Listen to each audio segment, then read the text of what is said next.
Terima kasih Pak Gindo. Salam Pak Gindo.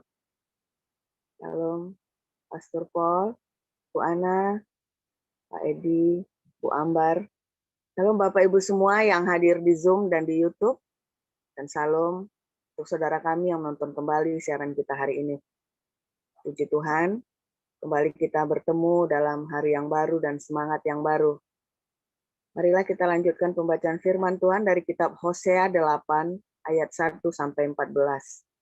Demikian firman Tuhan.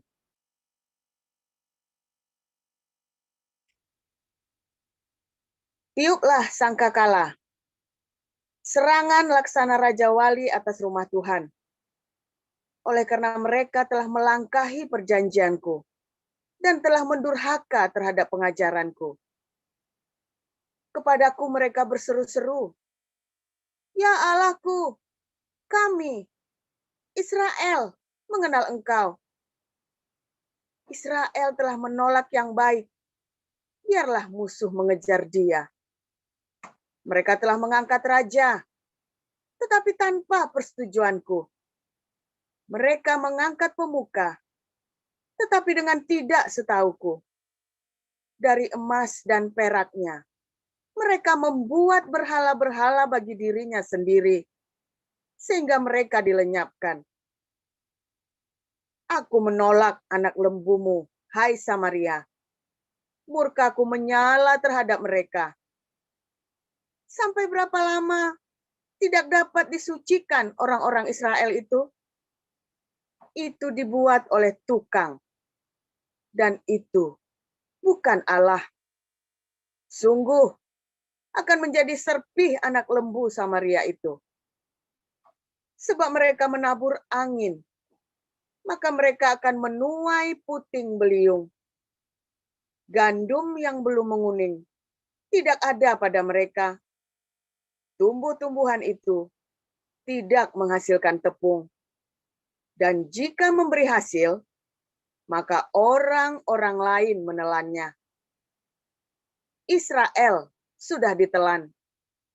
Sekarang mereka itu ada di antara bangsa-bangsa seperti barang yang tidak disukai orang. Sebab mereka telah pergi ke Asyur bagaikan keledai hutan yang memencilkan diri. Efraim telah membagi-bagi hadiah cinta. Sekalipun mereka membagi-bagi hadiah itu di antara bangsa-bangsa, sekarang ini aku akan mengumpulkan mereka, dan sebentar lagi mereka akan berhenti mengurapi raja dan para pemuka. Sungguh, Efraim telah memperbanyak mezbah. Mezbah-mezbah itu menjadikan mereka berdosa. Sekalipun kutuliskan baginya banyak pengajaranku, itu akan dianggap mereka sebagai suatu yang asing. Mereka mencintai korban sembelihan. Mereka mempersembahkan daging dan memakannya. Tetapi Tuhan tidak berkenan kepada mereka. Sekarang, Ia akan mengingat kesalahan mereka dan akan menghukum dosa mereka. Mereka harus kembali ke Mesir. Israel telah melupakan pembuatnya dan telah mendirikan istana-istana.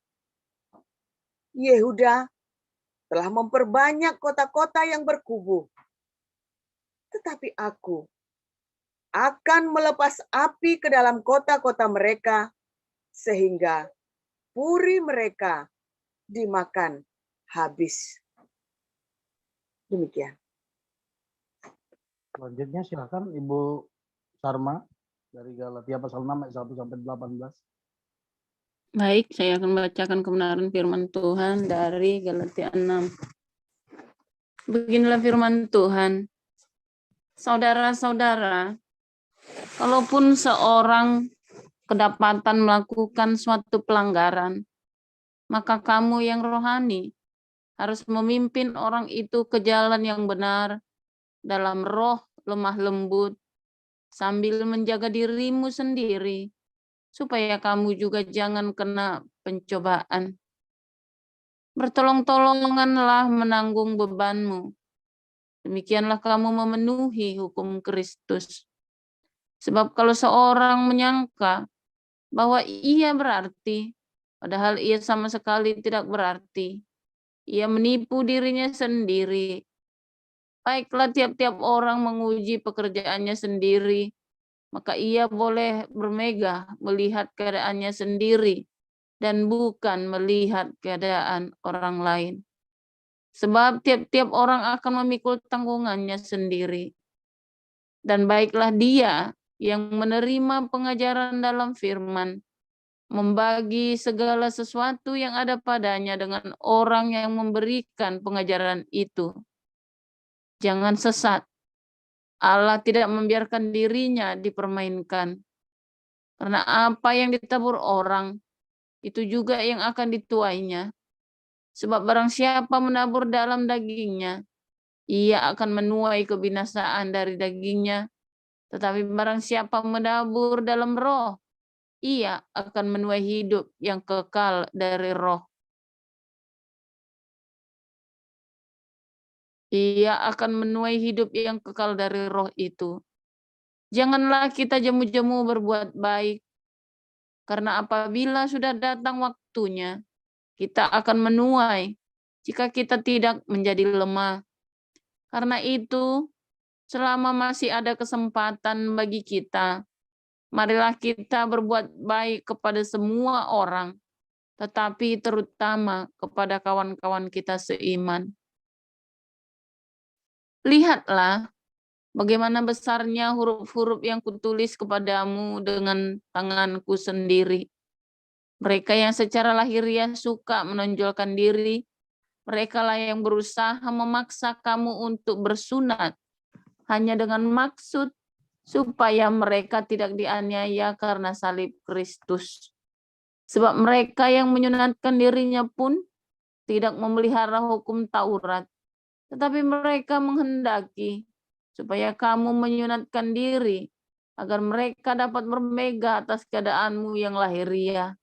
Tetapi aku sekali-kali tidak mau bermegah, selain dalam salib Tuhan kita Yesus Kristus, sebab olehnya dunia telah disalibkan bagiku dan aku bagi dunia.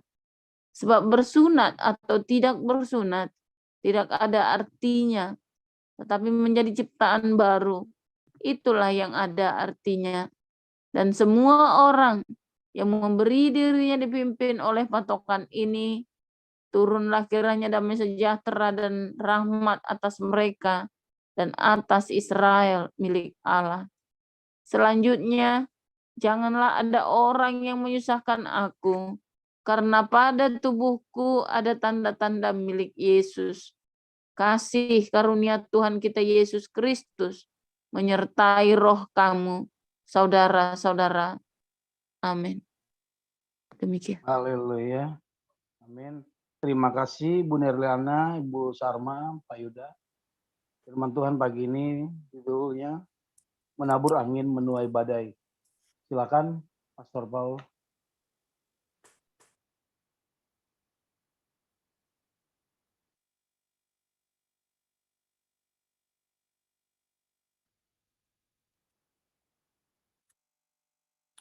Oke, haleluya, luar biasa. Saudara, peribahasa siapa menabur angin menuai badai.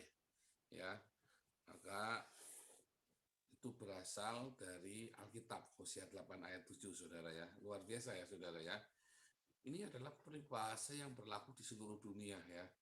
Salah satu peribahasa atau hukum universal yang berlaku di seluruh dunia. Siapa menabur angin, dia akan menuai badai. Wah, serem saudara ya. Nah, suaranya agak kecil, Pastor, maaf. Suaranya agak kecil. Suaranya nggak jelas. Kecil, bukan Kecil. kecil. Gawat. Iya. Mana kecilnya nih? Volume. Saya besarin. Yang lain bagaimana? Masih kecil. Masih kecil? Sebentar. Salah di mana ya? Harusnya nggak ada masalah dengan suara. Sudah. Sekarang bagaimana? Besar sudah. Oh, ketutupan ininya. Sekarang udah bagus ya. Oke.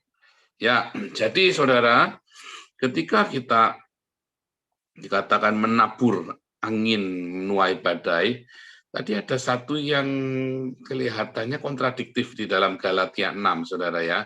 Barang siapa menabur dalam daging, dia akan menuai daging. Barang siapa menabur dalam roh, ya dia akan menuai roh, itu saudara ya. Nah, seperti kontradiksi saudara ya, di dalam Hosea 8 ayat 7 tadi dikatakan, oh kita jangan menabur angin. Bahasa aslinya itu di situ adalah yitzra'u, saudara ya, dari kata zara. Kata dasarnya katalnya adalah kata zara. Zara itu kata kerja menabur, ya, menyebar. Ya, dalam Hosea 8 ayat 7 itu jangan menyebar angin, saudara ya. Tetapi kalau Anda baca di dalam Galatia 6, maka di situ ada dikatakan barang siapa menabur dalam, ya Galatia 6 ayat 7 itu ya, barang siapa menabur dalam dagingnya akan menuai kebinasaan. Barang siapa menabur di dalam roh dia akan menuai kehidupan. Ya saudara ya. Nah, ini memang sebuah paradigma, cara Anda berpikir. Ya, bagaimana Anda menabur angin di dalam Hosea, menabur angin, tetapi bukan menabur di dalam angin. Ya, itu bahasa aslinya ya yitzra'u ru'ah, saudara. Sama-sama dari roh, kata ruah. Jadi Hosea, jangan kamu menabur roh. Ya, kalau di Galatia, menaburlah di dalam roh. Nah, ini beda banget, saudara ya.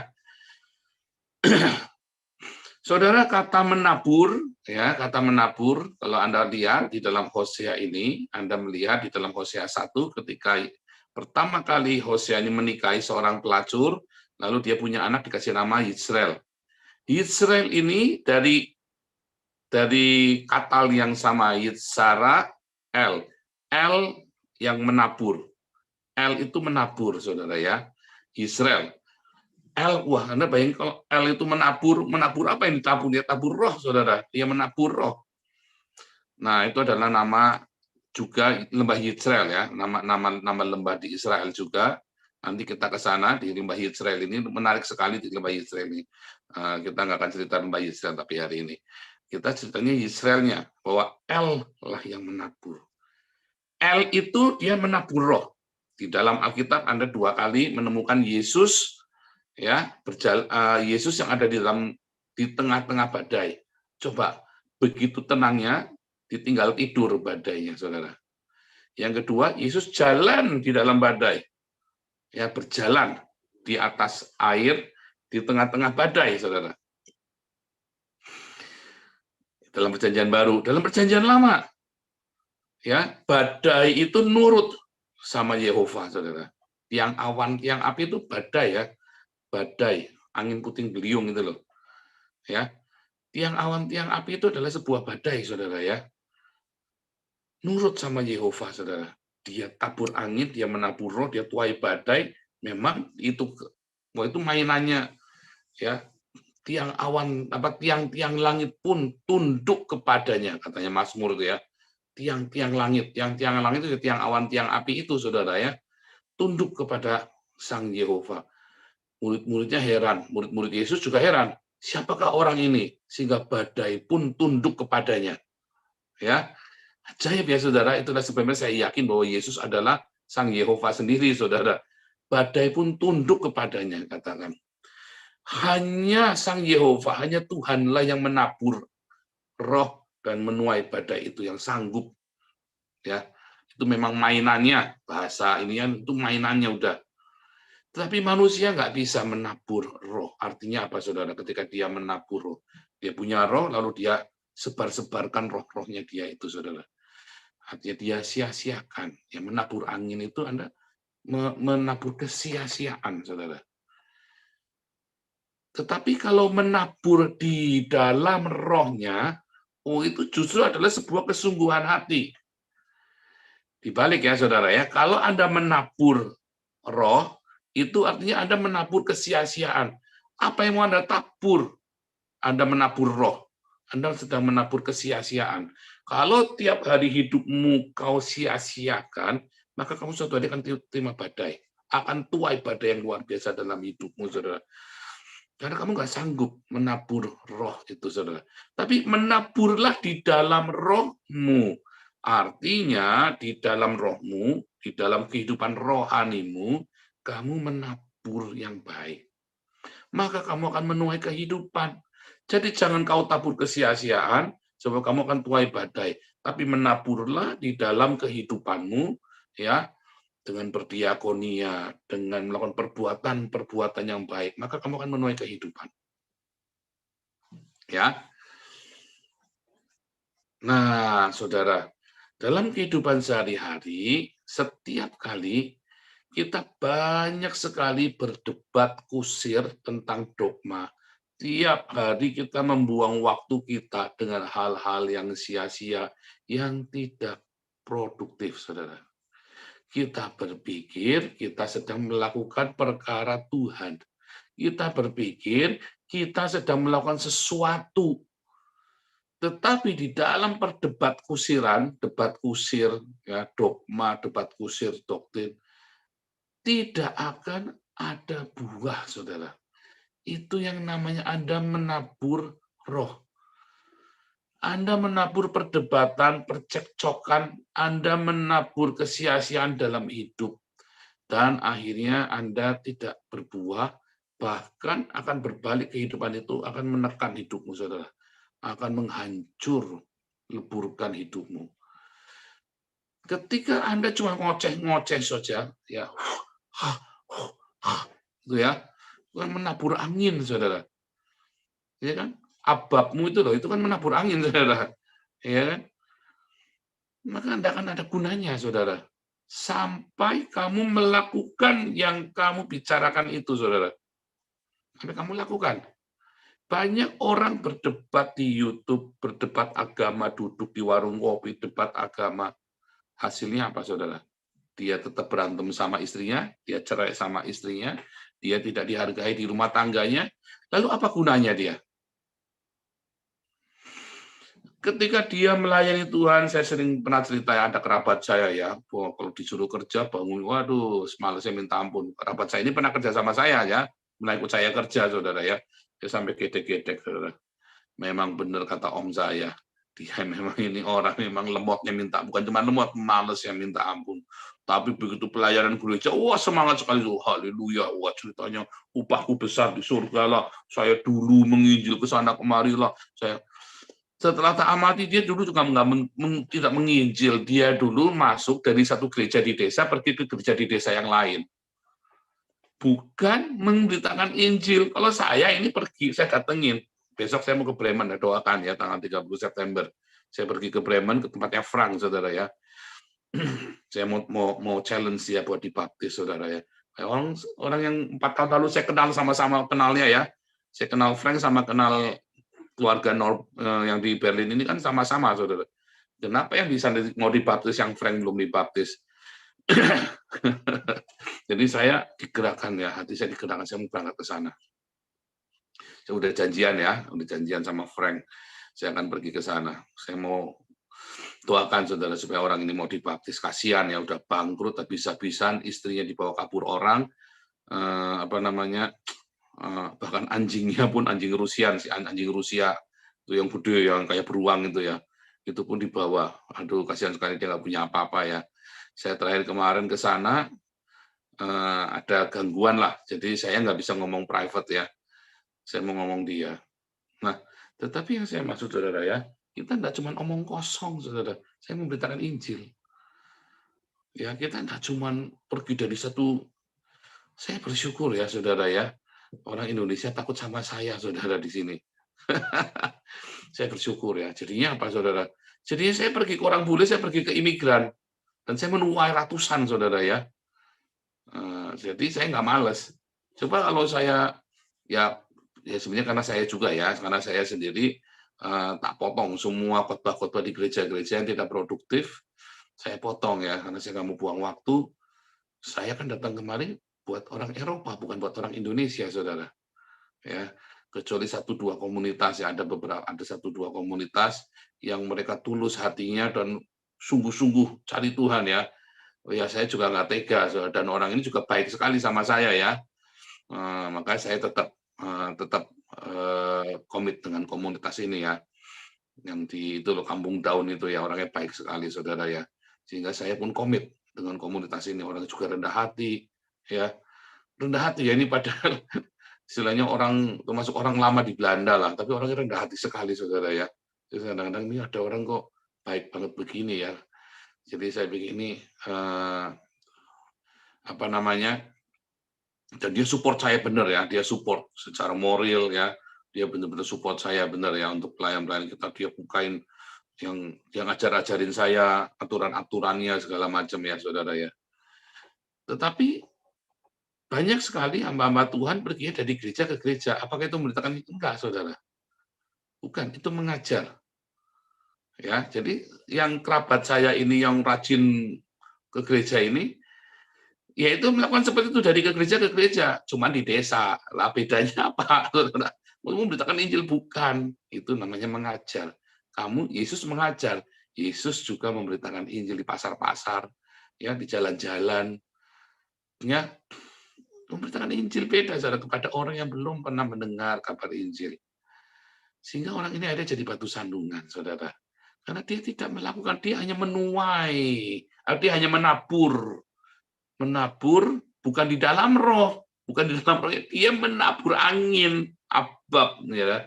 Dia pikir dia sedang melakukan pekerjaan Tuhan, dan akhirnya dia menuai badai. Ada orang ini hidup dalam kemiskinan, anak-anak yang tidak karu-karuan, katanya melayani Tuhan, anak-anaknya tidak karu-karuan saudara hidupnya.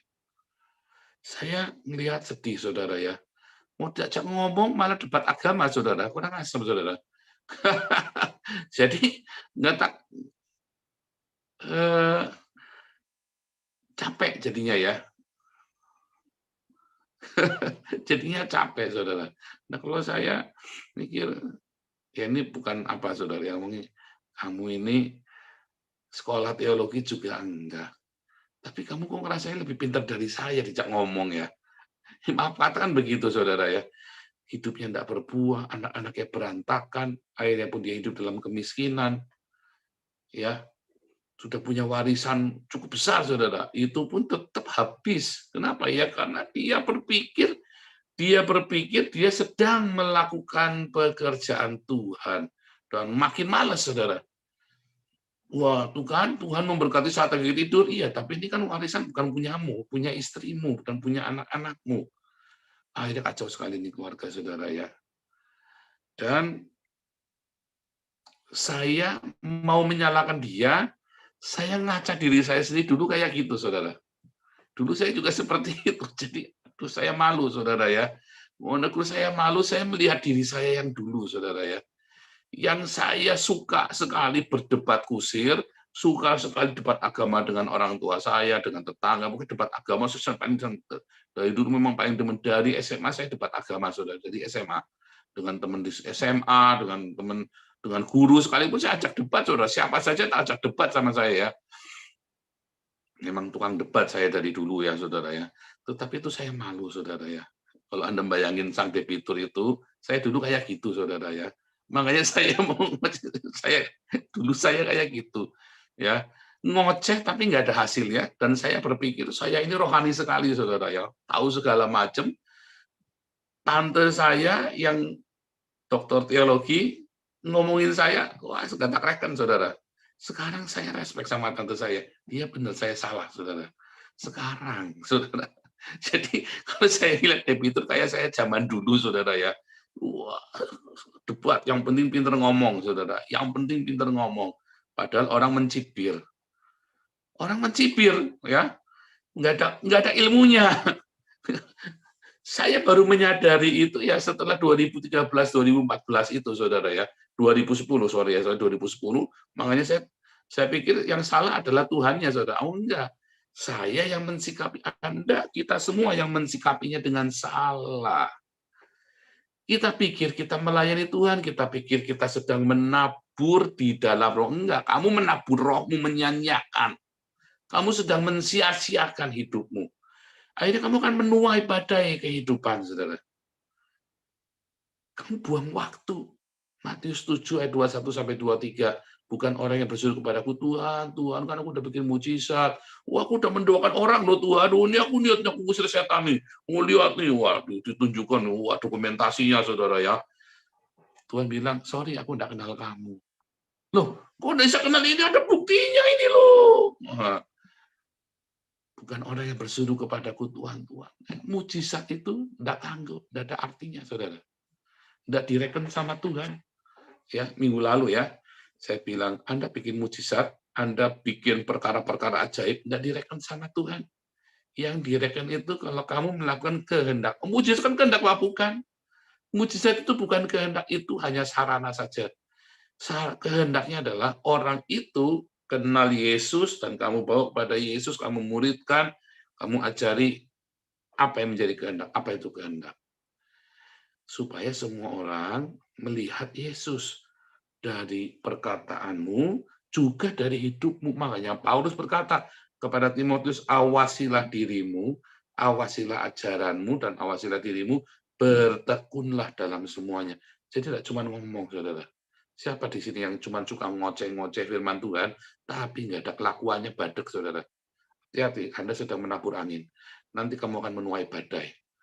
Masuk penjara, contohnya. Yaitu orang yang suka debat kusir di YouTube, akhirnya masuk penjara. Buahnya ada nggak? Nggak ada. Orang belum menikmati buahnya. Cuman sorak-sorai saja. Wejan, wani, ejan. Dalam hati saya, goblok. Goblok masuk penjara. Terus kamu dapat apa? Duitnya ditilep sama yang nyari donasi. Untung Yusuf Manubulu dapatnya kita ya. Kita cariin. Untung Apolinaris dapatnya kita. Duitnya utuh, saudara. Kalau dapatnya orang lainnya habis, saudara. Iya kan?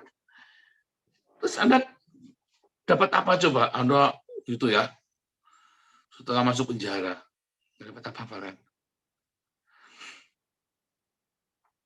Nah, di Damar Kasih, Pak Alex, ya, Bu Vivin ngajari Anda, kita nggak usah kebanyakan bacot, bertindak,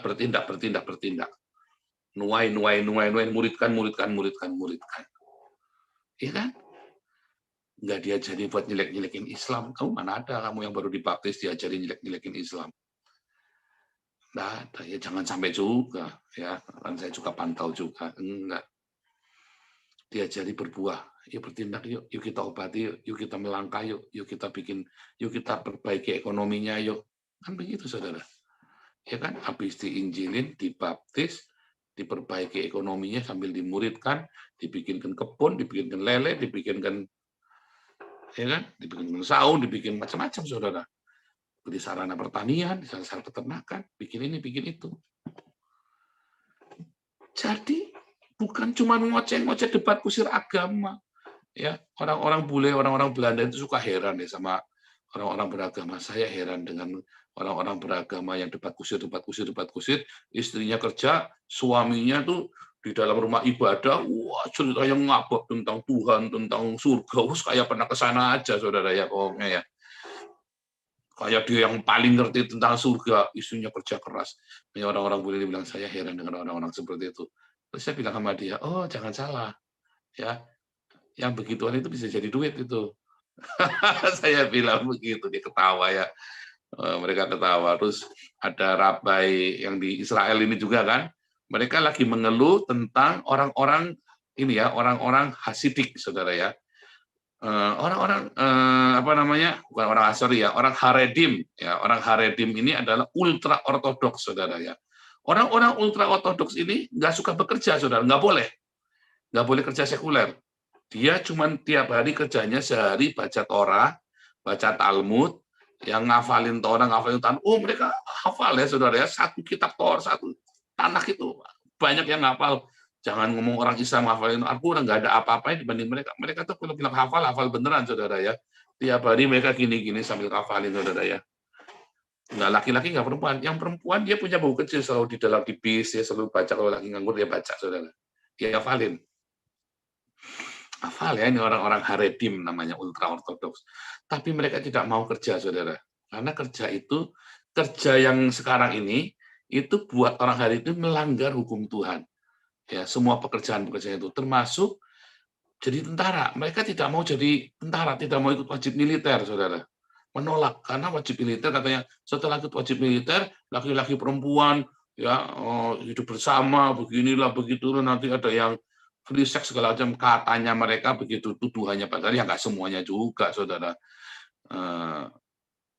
Jadi kacau ya mereka. Jadi orang-orang ini dikeluhkan, jumlahnya ada 25% dari masyarakat Israel, saudara ya. Jadi yang 75% masyarakat Israel ini membiayai 25% ini. Mereka ngeluh, saudara. Mereka si orang Haredim tidak bayar pajak, tidak ikut wajib militer, tidak kerja. Kami yang membiayai mereka, dan si Haredim ini anaknya bisa 10, bisa 20, saudara. Kayak kadrun-kadrun itu sama, saudara ya.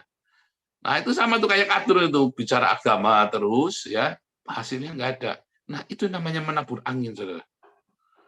Itu yang dimaksud di dalam Hosea menabur angin. Orang ini berbicara agama, dia ngangkat imam palsu, raja palsu, semuanya hanya untuk mengelabui yang mau untuk memuaskan hawa nafsu mereka sendiri, saudara. Ya, aturan-aturan mereka sih itu namanya menabur angin. Menabur roh. Bukan menabur di dalam roh ya, menabur roh, dia menyia-nyiakan. Nggak ada buahnya, saudara. Kalau kamu menabur di dalam roh, maka kamu ada buahnya. Galatia 5 ayat 22-23. Ya, ada kasih, sukacita, damai sejahtera, kebaikan, kemurahan, ya, lemah lembutan, kesabaran, kesetiaan, penguasaan diri. Kalau kamu menabur di dalam roh, tapi kalau kamu menabur roh, itu tadi kamu bicara tentang agama, tapi nggak ada hasilnya. Tidak berbuah. Makanya, saudara, jangan sampai kamu itu kebanyakan ngomong agama, kamu debat kusir agama, tapi hidupmu nggak ada buahnya. Konyol hidupmu. Nanti kamu akan menuai badai, saudara. Dan badai itu hanya Tuhan yang sanggup berjalan di dalam badai. Ya, Dia yang menghardik badai itu supaya nurut. Kita ini hanya meniti badai. Ya, kita ini hanya meniti badai. Jadi Anda yang hidup beragamanya luar biasa salehnya, ya, di dalam Amsal dikatakan membaca banyak buku melelahkan badannya. Pengkhotbah ya, saudara ya. Membaca banyak buku melelahkan badan. Yang dimaksud bukan baca Alkitab, saudara. Ada banyak buku-buku Bapak Gereja, buku ini, buku itu, panduan buku Benihin, buku Maurice Sorolo. Anda baca yang tidak perlu, saudara, tentang agama. Itu melelahkan badan. Fokus, saudara, dengan kesukaan kita kepada Torah. Dan berbuah, melakukan. Setelah Anda baca, lakukan. Banyak orang senang dengan agama, dia baca bukunya dari bukunya ini, bukunya itu, dia bukunya koleksi kayak saya dulu ya, saudara ya. Wah, buku saya itu di rumah itu buku rohani semua, saudara. Ada gunanya? Enggak. Yang paling berguna, Anda baca Alkitab, lakukan, saudara. Baca buku yang bisa membantu Anda untuk secara praktis melakukan. Wah, Anda senang baca buku, tambah pinter. Terus kelihatannya Anda buat debat. Buat apa, saudara? Anda belajar bahkan bahasa Arab. Balik saya bilang, kamu udah bisa bahasa Ibrani? Belum bisa. Ya ampun. Jangan dong. Kamu belajar bahasa Ibrani Yunani dulu. Supaya kamu bisa mengerti kitabmu sendiri. Ya, nah itu yang terjadi, saudara ya, menabur angin, menuai badai. Jangan, kamu jangan banyak bacot tentang agama, ya saudara ya. Jangan kebanyakan teori tentang agama, karena agama adalah sesuatu yang buruk, saudara. Makin kamu berteori, bukan kebaikan yang kamu dapatkan. Kamu makin jadi benci sama orang lain yang nggak sama dengan kamu. Emosi hatimu panas, saudara. Begitu nggak sama denganmu. Kamu ingin apa, saudara? Bacok, senggol bacok. Makin lama makin, karena akhirnya Ya, kamu menang debat orang tidak suka sama kamu kalah debat kamu juga jengkel. Apakah kamu dengan kalah debat lalu kamu mau belajar lagi supaya kamu mengerti? Enggak, saudara. Kamu akan cari cara buat ngalahkan dia. Iya kan? Itulah sebabnya makanya dilarang melakukan, kita disuruh menghindari debat kusir, saudara. Itu namanya debat kusir. Apa bedanya dengan apologia, saudara? Orang nanya kita jawab. Orang nanya kita jawab. Ya, orang menyerang iman kita jawab. Tapi kita tidak usah cari-cari tahu imannya mereka. Begitu Anda sudah ingin tahu tentang Islam, Anda belajar Islamologi, belajar Arab tentang segala macam, sementara Anda tidak menekuni Alkitabmu sendiri, disitulah kamu sedang menabur angin. Suatu ketika kamu akan menuai badai, masuk penjara, saudara. Salah satunya masuk penjara itu menuai badai. Kamu menabur kesia-siaan, debat kusir, kamu menuai badai. Salah satunya kamu debat agama ya, wah cerita tentang agama di rumah. Akhirnya kamu dikaplokin saudara sama tetanggamu, atau kamu orang jadi enak melihat kamu, muak. Ini orang ceritanya agama terus ya, haleluya terus, ceritanya Tuhan terus, tapi kelakuannya badek. Kamu menuai badai itu saudara. Dengar firman, ya lakukan. Maka ketika badai itu datang, kokoh. Ya, Matius 7, ya ayat 25-27, kamu dengar firman Tuhan, lakukan. Maka ketika hujan turun, badai menerpa, kamu kokoh, saudara, bangunanmu. Jadi jangan dengar firman terus berdebat kusir. Dengar firman, kamu lakukan. Dengar firman lagi, lakukan lagi. Dengar lagi, lakukan lagi. Simpel sekali kehidupan itu, saudara ya. Jangan menabur angin, tapi menaburlah di dalam roh. Supaya hidupmu kuat, teguh. Supaya hidupmu makin hari makin maju, saudara. Karena dengar firman, lakukan. Bukan dengar, wah saya tak cari lagi teorinya ya. Cari lagi teorinya ya. Habis waktumu, kamu belum berbuah, saatnya kamu membutuhkan buah itu, ya nggak ada yang bisa dituai. Habis kamu, saudara. Ya, mari menabur di dalam roh. Bukan menabur roh, tapi menabur di dalam roh. Tuhan Yesus memberkati.